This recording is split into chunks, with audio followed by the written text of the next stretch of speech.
The question is, carboxylic acids have higher boiling points than aldehydes, ketones, and even alcohols of comparable molecular mass.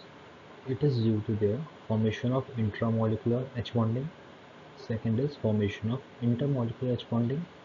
Then more extensive association of carboxylic acid via van der Waals force of attraction.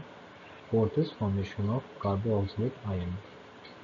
So in this question, the reason the carboxylic acids have higher bonds, higher boiling point is because they form intermolecular H bonding, and this H bonding requires higher temperature to break the molecules. Thus, we have to heat it at very high temperatures. Thus, it has higher boiling points. So option 2 is the answer.